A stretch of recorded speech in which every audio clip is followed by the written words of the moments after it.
imprimez votre document, plastifiez les étiquettes et les petits bonhommes et découpez tout cela. Alors j'ai choisi de ranger dans des tout petits sachets en plastique chaque petite étiquette. Vous avez les étiquettes du premier groupe et du deuxième groupe pour le radical. Et comme vous pouvez le remarquer, le radical a exactement la même couleur que les étiquettes. Vous avez les étiquettes violettes pour les pronoms personnels et toutes les étiquettes rouges qui représenteront les terminaisons et qui iront avec les combinaisons rouges. Pour cet exemple, je vais juste prendre un verbe du premier groupe et on va le conjuguer au présent. Comme vous avez pu le remarquer, dans le document, vous avez 3 tenues. Elles sont très similaires, mais il y a en fait une petite différence qui se trouve au niveau des jauges. Si vous les regardez de plus près, vous avez ici une petite aiguille. Celle-là est dirigée vers du gris, celle-là vers du jaune et celle-là du orange. En fait, ça va tout simplement représenter le temps. Donc là, vous aurez le temps passé, le temps présent et le temps futur. Pour les temps passés, ça regroupera plusieurs temps comme l'imparfait, le passé antérieur, le plus que parfait, le passé composé et le passé simple. Ici, il n'y aura qu'un seul temps, le présent, et là, le futur et le futur antérieur. Pour la suite de la vidéo, on ne va garder que cette tenue qui sera le temps présent. Je vais choisir un radical et je vais choisir le verbe planter parce qu'il faut se planter pour mieux pousser. Vous avez 2 terminaisons possibles pour l'infinitif ER ou IR. Dans notre cas, bien évidemment, puisque nous sommes sur un verbe du premier groupe, on choisira ER. Et enfin, vous avez besoin des terminaisons des verbes du premier groupe conjugués au présent. Vous avez les pronoms personnels et pour cette présentation, je vais retirer le J apostrophe puisque le verbe choisi commence par la consonne P. Enfin, vous avez ces super petits personnages que j'adore et qui servent à représenter les pronoms personnels qui d'ailleurs vont voyager dans la petite fusée que vous voyez plus bas. Et donc ces petits personnages, dans un premier temps, on va les associer aux pronoms personnels, ce qui permettra à l'enfant de comprendre exactement ce qu'ils représentent. Vous avez ici tout ce dont vous avez besoin pour introduire la conjugaison.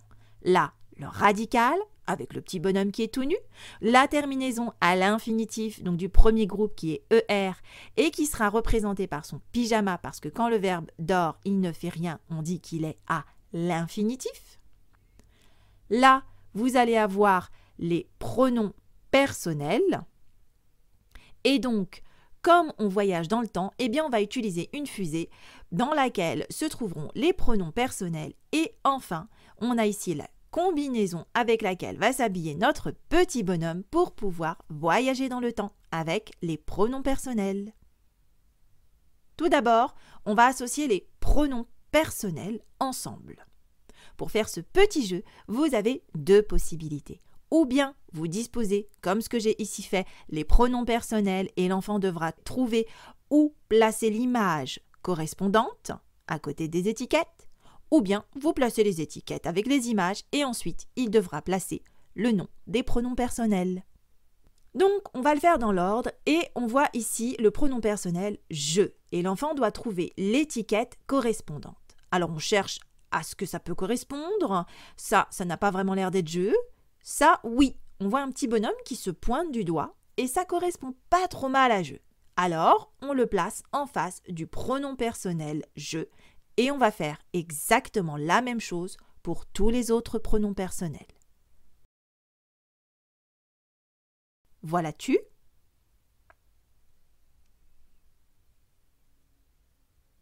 Là, ils se montrent tous ensemble, donc ça fait plutôt penser à nous. Là, il désigne 2 personnes, donc on va être dans la colonne plurielle. Et d'ailleurs, ici, vous pouvez noter que d'un côté, j'ai mis le singulier et l'autre le pluriel. Ici, ça désigne un seul garçon, donc ça sera « il », ce qu'on cherche. Et là, ça désigne une seule fille, donc ça sera « elle ».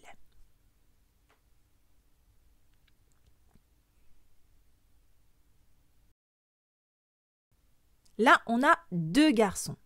Donc, ça sera « il » au pluriel. Même si je sais bien que ça aurait pu être un garçon et une fille parce que le masculin l'emporte toujours. Mais on va éviter de choisir des représentations un petit peu difficiles. On a préféré choisir des représentations simples pour qu'elles soient beaucoup plus visuelles et faciles à mémoriser.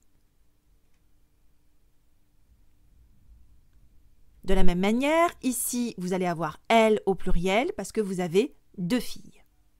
Il nous reste donc 2 images et on a ainsi un personnage qui en montre 2. Donc ça sera vous. Et là, on a 3 personnages qui se montrent eux-mêmes. Donc ça sera nous. Il est vraiment très important de faire ce travail au préalable parce que si l'enfant ne maîtrise pas et ne comprend pas ce que représentent les pronoms personnels, eh bien au final, il ne peut pas vraiment apprendre à conjuguer un verbe. Et je sais que ça, c'est une difficulté que j'ai rencontrée avec certains enfants. Quand il s'agissait de remplacer un groupe nominal sujet par le bon pronom personnel, eh bien, ils ne savaient pas lequel choisir parce qu'ils n'arrivaient pas à visualiser lequel il représentait. Donc, cette étape est extrêmement importante. Prenez le temps de la faire aussi souvent que nécessaire. Et s'il faut que ce soit un petit rituel qui se répète à chaque fois jusqu'à ce qu'il soit complètement acquis, eh bien, surtout, ne vous en privez pas. Maintenant, on va pouvoir habiller notre verbe. Comme mon verbe en pyjama, dort, il est inactif. On sait tous qu'un verbe à l'infinitif ne réalise pas vraiment une action. Il n'est pas conjugué et ne nous donne aucune indication dans le temps. Et c'est pour ça que nous avons choisi de le représenter par un verbe en pyjama qui dort. Pour cela, il va y avoir les pronoms personnels qui vont venir le réveiller et l'emmener voyager dans le temps. Comme les pronoms personnels sont assez exigeants, ce sont eux qui vont lui dire quelle terminaison mettre. Donc, qu'on aille dans le passé, dans le présent ou le futur, eh bien, au final, le verbe s'accorde toujours avec ce que dit le pronom personnel. C'est lui qui décide. Il est un petit peu autoritaire, ce pronom personnel. Le pronom personnel est petit, mais il prend beaucoup de place, Bon, allez, on va déshabiller notre verbe et on va le mettre tout nu. Et ça fait particulièrement rire nos enfants. Attention, regarde pas, il est en slip. Bon, maintenant, il est temps de voyager dans le temps et de mettre la combinaison. Allez, on se débarrasse de la terminaison à l'infinitif et on met la combinaison.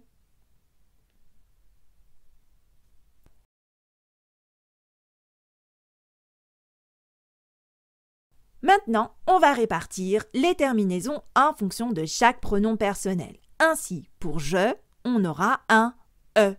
Je plante. Pour tu, on fait glisser le radical, j'aurai es. Tu plantes. Pour il ou elle, on aura encore un e, donc il, elle plante. Pour nous, on aura ons, donc nous plantons. Pour vous, on aura EZ, donc vous plantez. Et pour il, elle au pluriel, on aura ENT, dont le N et le T sont muets, donc il, elle plante. On peut répéter l'action plusieurs fois.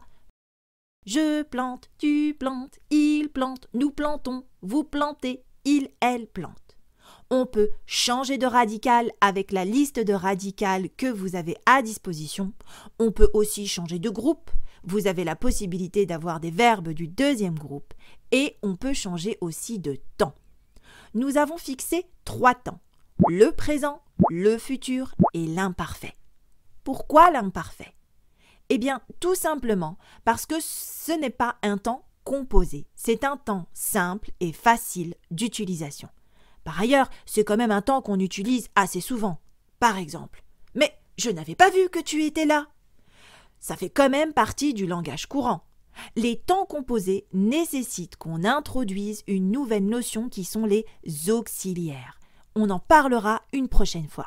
En plus, ça nécessite que l'auxiliaire soit conjugué quand même à des temps simples comme le présent, l'imparfait et le futur. Du coup, on a besoin de ces 3 temps. Il est aussi possible d'écrire ici dans l'encadré la terminaison au feutre Velleda si vous avez plastifié au préalable votre petit bonhomme et c'est exactement ce que j'ai fait. Alors, ça donne ça.